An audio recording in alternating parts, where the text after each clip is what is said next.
Hey guys, Jack here. Welcome back to another video.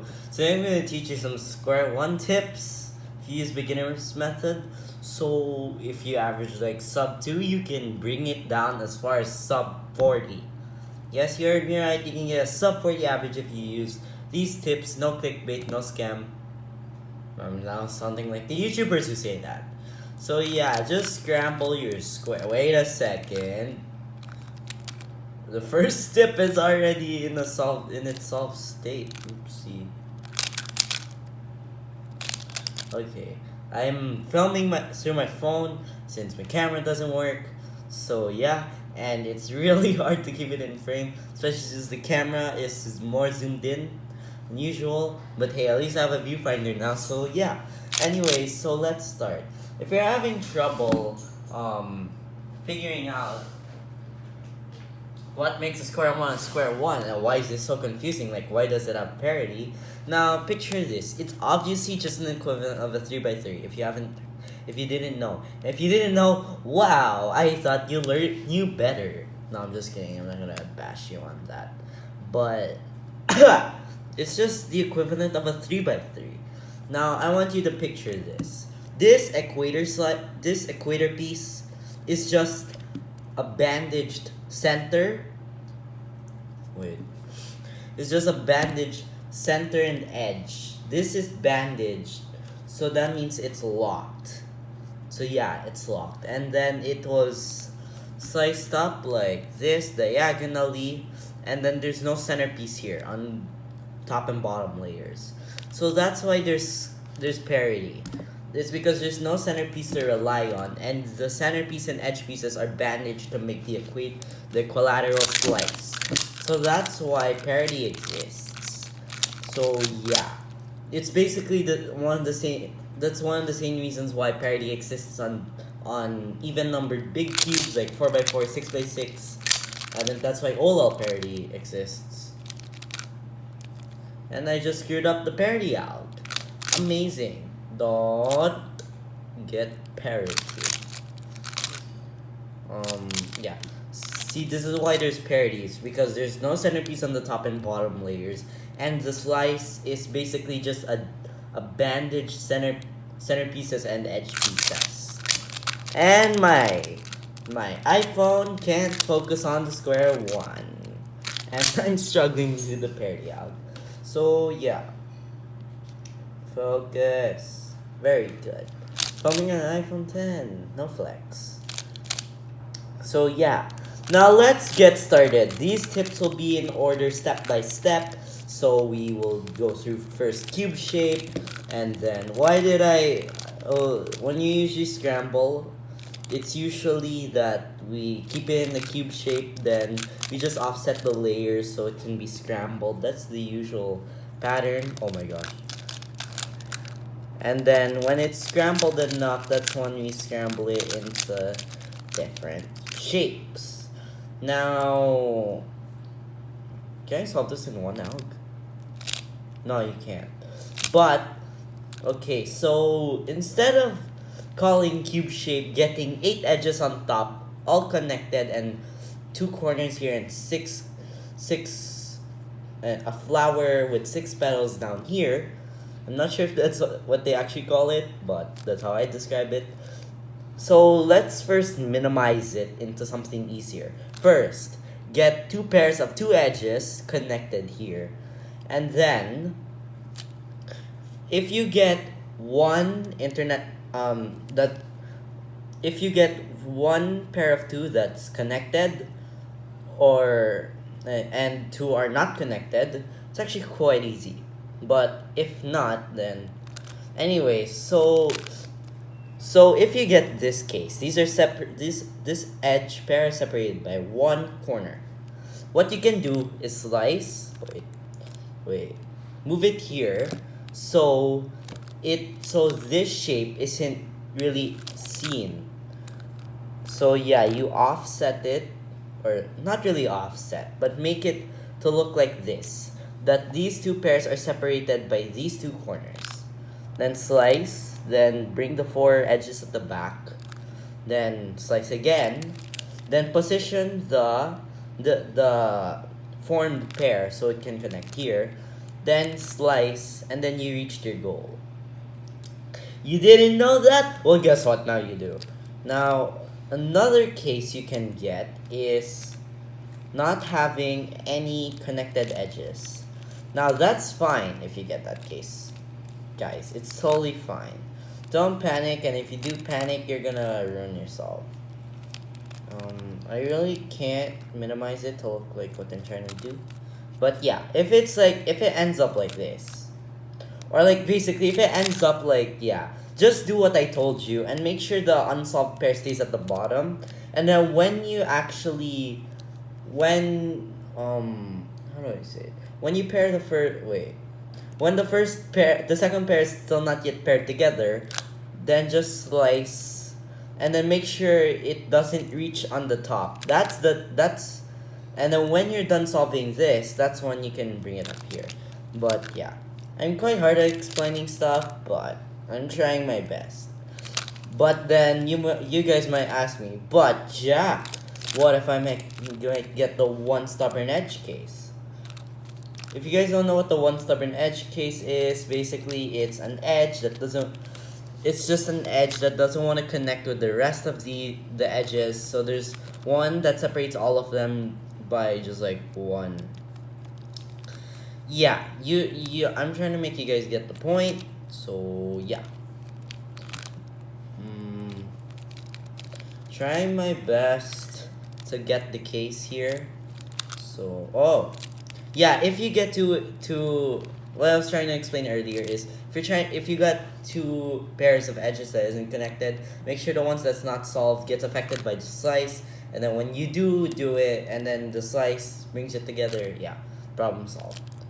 Now, so yeah, you guys might be asking, but Jack, what if I get this case? This is the one stubborn edge case, or that's how Derby Keyboard calls it. I don't even know the algorithm.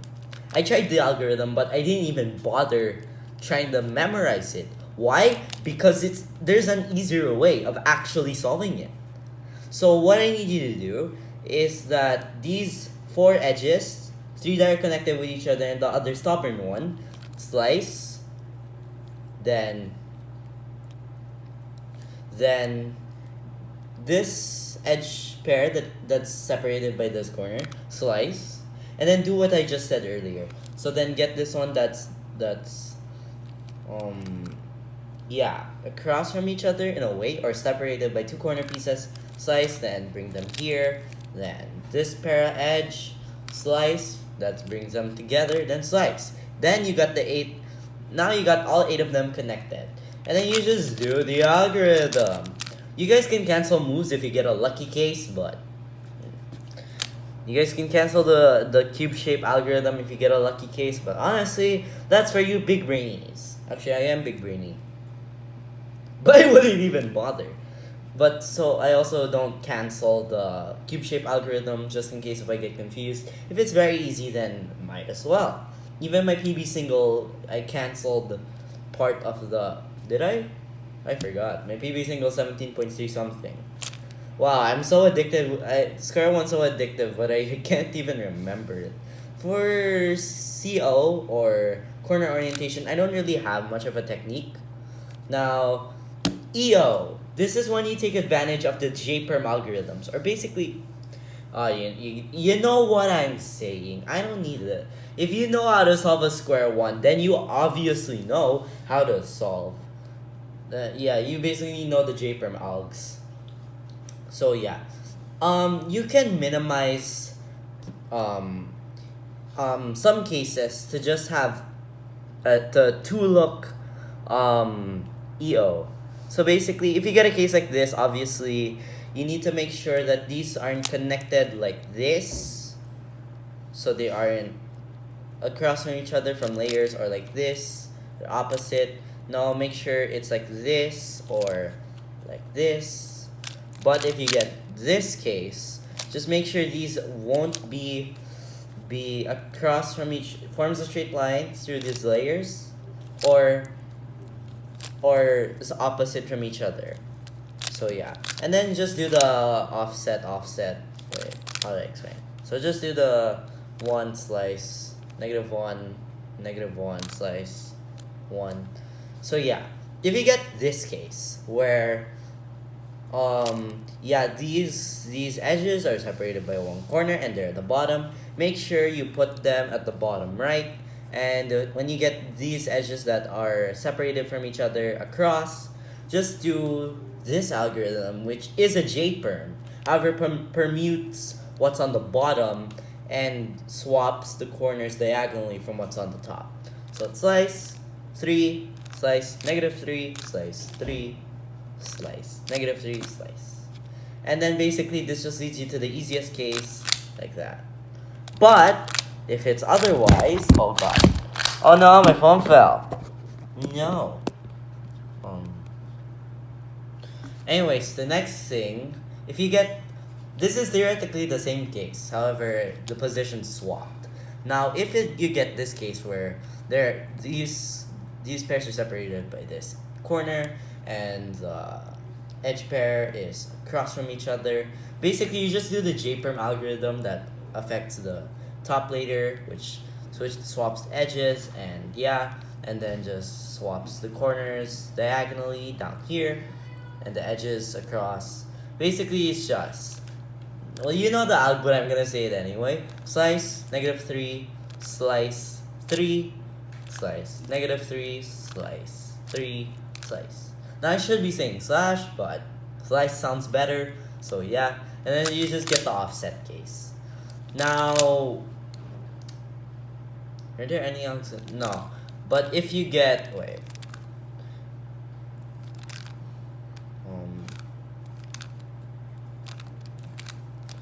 But then if you get this case, I'm not sure how you solve this, but this is easy. Just do the same, just do the easy case algorithm. Like when you get this case, just do it twice and make sure to do -3, 3 or 3, -3.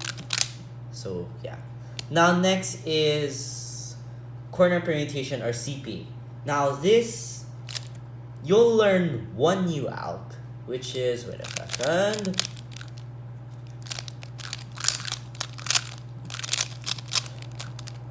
Which is, oh wait.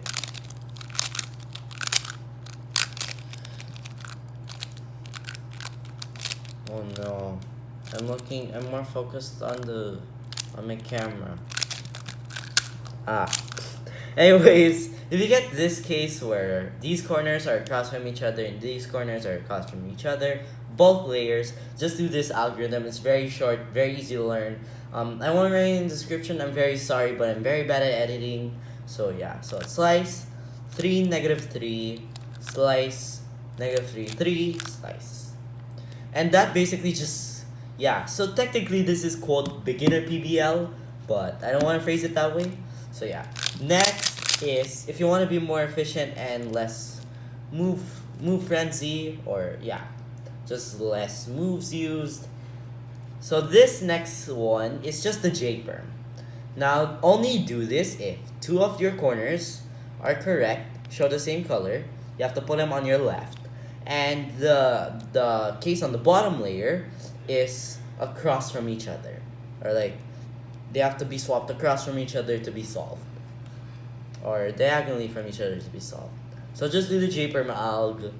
Slice, -3, slice, 3, slice, -3, slice, 3, slice. And that is how you solve without doing several algorithms.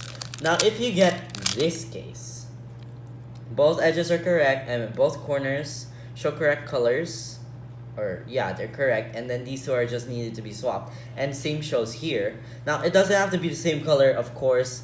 It can just, this can be orange and this can be blue, so it doesn't really matter, as long as the case you get just needs these corners to be swapped across from each other. So here's the alg. Well, you should learn it if you learn from Z3 cubing. So yeah, slice, 3, slice, -3, -3, slice, 3, slice. Now the next algorithm is when you get this case where the corners should be solved diagonally from each other, and then this only shows, and the bottom layer shows that these just need to be swapped. Yeah, this is when you have to apply this case or this algorithm. Now make sure it's on your left like last time.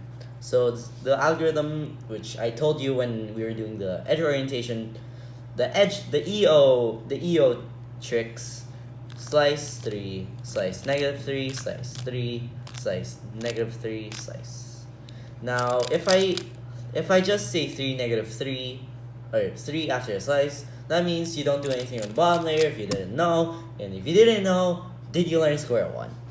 So the next thing I'm going to teach you guys is how to avoid double parity. Remember what I said, double parity. This won't work when you get single parity. This will only work if you get parity on both sides. Now, your knowledge on PLLs will be very helpful, and it can really reduce the recognition time when you do the U-perms. So yeah, remember this trick will only work if you get parity on both layers and not just one layer. If you get parity on one layer, you have to do the whole thing. What I meant by you have to do the parity algorithm. So yeah, and this trick really cut my times a lot. I got a 19 point something just because I used this technique. So yeah, so basically this is just an edge orientation algorithm. So what you do is 1 slice -1 -1 slice 1, and then you do a 6 on the top layer or bottom layer, but I usually do on the top, and then do 1 slice -1 -1 slice -1. I meant 1, sorry. So yeah, next, try and recognize J-perms. Now if you get a J-perm, make sure you know you're doing it correctly. For example, if you get this lefty J-perm, which is this on the 3x3, basically just offset by 1, then do the regular J-perm alg. But if you get this J-perm alg, wait a second, which I'll show it on 3x3 so it's a bit easier. If you get this J-perm alg, just do the regular, this. And if you get the lefty J-perm, don't forget to offset by 1 if you really want to skip the whole layer. Now, so the next step, actually wait, for switching layers, honestly, I have nothing to say.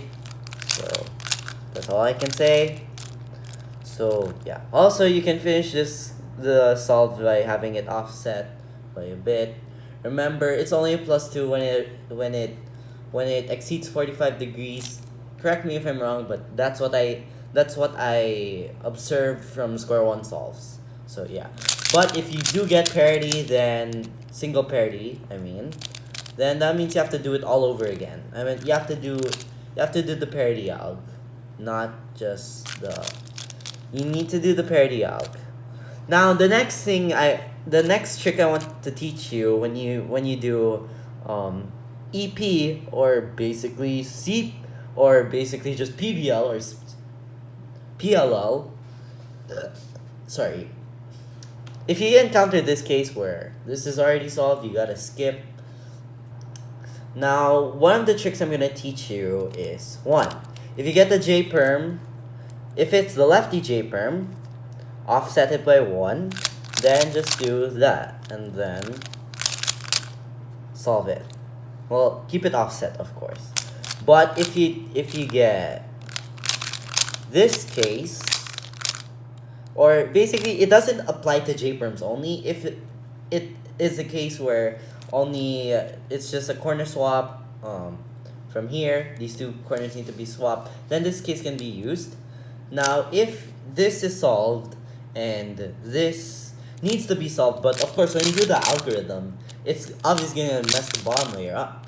So what I do, or what you should do, is do the J-perm, which will make this an N-perm on the bottom, which is what the algorithm will do, and then basically it won't change anything. I'll just keep it as a J-perm. You just need to do a -3 if I wasn't mistaken. So yeah, that's it. What else do we need to talk about? Oh, let's try and learn finger tricks for the parity out. Now, please don't spam TPS that hard. Don't try and spam your TPS that hard like you do on 3x3. And my TPS totally sucks since 1, I'm in an air-conditioned room, which is my room, and 2, my hands are cold. And I'm using my Gan X, which is on my main, and my main is across my room, and since I'm filming, I don't want to get it right now. So basically what you do is, when you do the slice and then you do the -3, then slice, push it using your ring finger to do the 3, then slice, then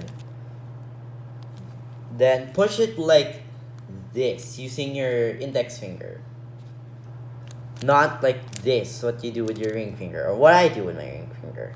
Then slice, then just do the normal 3, then.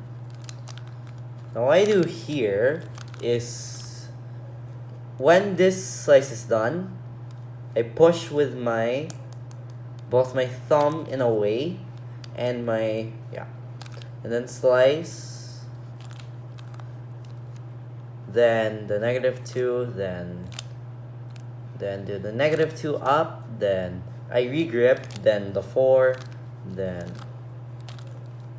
and then do the -2, then do the 2, then -1, then 4, then slice, -3, then Now there will be a 3 at the end if that's the final parity you need to do, and the parity is on the color top layer. So white top, yellow top. I use yellow top, and once I get my X-Men Volt V2 for my birthday, it's gonna be black top. Yes, you'll see me using the X-Men Volt V2 because Square-1 is the best event in the world.